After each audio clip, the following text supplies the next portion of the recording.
Добрый день, друзья! Приветствую вас на моем канале. Хочу представить вашему вниманию классический камин по типу английского, с открытой топкой, без чугуна, без всякого железа, то есть в классическом исполнении. Камин, вы видите, выполнен в таком вот стиле, то ли шале, то ли не шале, вот такой В последнее время вот такие прямые камины, они пользуются спросом у народа, то есть нравится строгий стиль, без всяких там изысков. Изначально была плитка оформления и внутри керамогранитные плитки. Но стали думать и пришли к выводу, что плита, цельная плита, мраморная, будет намного красивее. И вот эта вот вся плита, вот если оператор покажет вам, она полностью цельная плита. Мы ее еле-еле установили, очень тяжелая такая была. То есть я даже не знаю, сколько на килограмм. Но это натуральный камень, это натуральный мрамор. Значит, что еще? Также здесь внизу сделали полочку такую красивую. Установили вот эту полку. Полка, натуральный дуб, натуральное дерево, камерные сушки. Имеет натуральную фактуру. Видите, трещины здесь, то есть вот здесь вот можно посмотреть. Скрытые, пропитанные маслом. Не лакировали ничего, просто маслом пропитали. В камины нужно делать приточку воздуха с улицы. Потому что рано или поздно кислород в помещении выгорает, и тогда есть вероятность того, что камин может поддымливать. Даже незаметно, но это может начаться. Поэтому мы сделали здесь традиционно вот эти вот прорезы, куда подведены с двух сторон каналы, поступает воздух. Вот в стене идет короб, который будет проведен на улицу. И сюда будет заходить воздух у нас.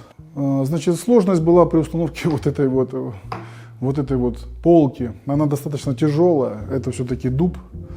И для того, чтобы ее прикрепить, как вы видите, здесь нету ни полок, ни крючков, ничего. То есть она вот в таком положении прикреплена. То есть идут большие у нас шпильки, анкерные болты, и с той стороны стены там углубленные подтаи через шайбы закреплена.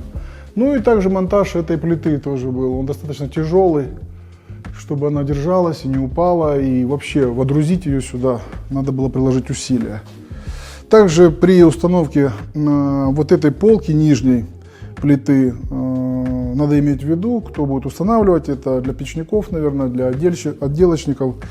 Если мрамор тонкий, надо очень-очень аккуратно с ним обращаться, потому что есть вероятность того, что она может лопнуть.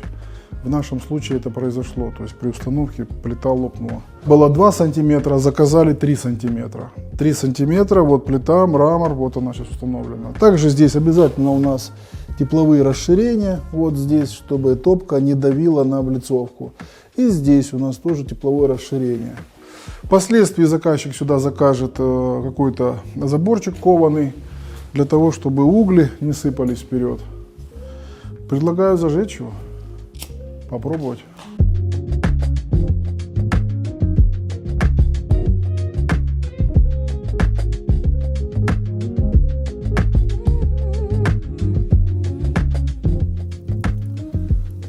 Камин — это, конечно, здорово. Пришел с работы, уставший, кинул пару полешек и сидишь, смотришь на огонь. Здесь у нас, если внутри там посмотреть, дымосборник весь запиленный, собранный, перемычка здесь собрана на шпильках, на мастику. Собираются кирпичи, просверливаются и собираются на шпильку мастикой. Для чего это делается? Для того, чтобы в последующей эксплуатации некоторые печники делают здесь уголок, ставят. Уголок — это ненадежно, он нагревается, расширяется, поэтому лучше делать на шпильке, а лучше на 2 шпильках. Значит, дымоход здесь гильзованный нержавеющей трубой толщиной 1 мм, то есть кирпичная кладка, а внутри нержавеющая труба. Для чего это делается? Для того, чтобы, во-первых, и чистить будет проще, и безопасно это. Высота дымохода около 7 метров. Вот около 7 метров. Видите, какая хорошая тяга, просто исключительная. Вот. Вот этот эффект. Вот так вот должен работать камин. Потому что бывает, приезжаю к людям, они говорят, у нас нет тяги. Вот такая должна быть тяга. Видите, вот она стоит, все работает. Пишите комментарии, ставьте лайки, подписывайтесь на канал. Ну и заказывайте отопительные приборы себе, печи, камины, барбекю комплексы, что надо. Все делаем качественно, в срок. Всего доброго, пока.